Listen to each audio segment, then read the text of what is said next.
Ibanki ya Repubulika y'u Burundi iragabisha abantu bakora urudandazwa rw'amagendu rw'imitahe y'amafaranga y'abantu bahenda ngo bashinze ishirahamwe rikora nk'ibirimba maze bakabemerera yuko bazoronka inyungu zihanitse mu kiringo gito ku mitahe bazoba batanze.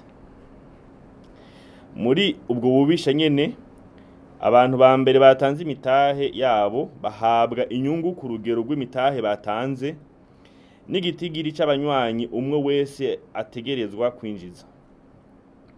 Abanywanyi bashasha kenshi barahabura imitahe yabo kubera kubura abo nabo binjiza.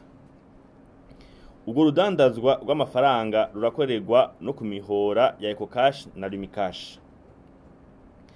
Muri ubwo bubisha abakozi aribo musanzwe muzi ko bita aba agent bamwe ba EcoCash na Lumikash bakira amahera y'abene gihugu bababesha ko bagize urunani rw'abanywanyi rwitwa ikirimba kandi atari byo.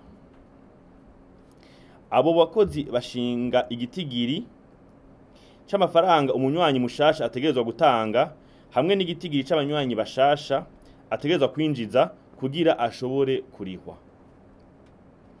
Iyo ngendo igaca ibandanya uko nyene uko umwe wese yinjira kandi akinjiza abandi. Umunywanyi adakwije igitigiri gisabwa c'abantu ategerezwa kwinjiza umutahe wiwe uca uherayo.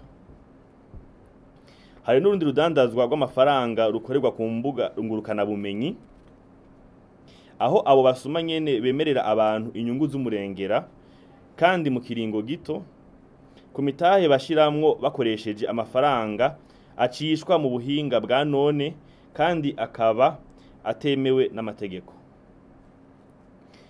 Muri ubu bwoko bw'ubusuma iyo bene kubushinga babonye ko ababirukira batanguye kugabanuka canke iyo babonye ko bakwije igitigiri kinini c'amafaranga ku makonte yabo baca banyika. Ntibasubira kuboneka ku mbuga ngurukana bumenyi zabo kuko baca bazugara, nayo abari bashizemwo imitahe yabo bakabura aho abo bitura bagasigara bimyiza ibamfu. Muri ubwo bwoko bwose bw'ubusuma buhejeje kuvugwa bene ubutavuzwe ngaha, abinjiye ubwa mbere muri iyo migwi y'abambuzi nibo bahakirira kubera imitahe izanwa n'abanywanyi bashasha babihurumbira bizeye ko nabo bagiye kuronka amafaranga menshi ntibabone ko bariko barambugwa.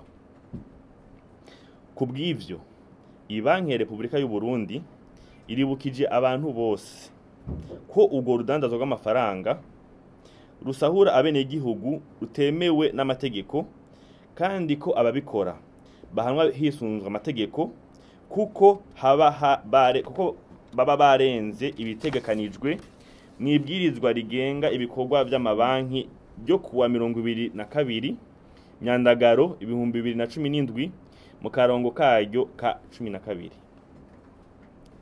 Kukaba nkako Ibanki ya Repubulika y'u Burundi iribukije abene gihugu bose ko urutonde rw'amashirahamwe yemerewe n'amategeko kurangura ibikorwa bijanye n'urudandazwa rw'amafaranga mu Burundi barusanga ku rubuga ngurukana bumenyi rwayo ari rwo we3 akaburungu BRB akaburungu BI no ku migwa mikuru y'intara amakomine n'amazone yose yo mu gihugu c'u Burundi.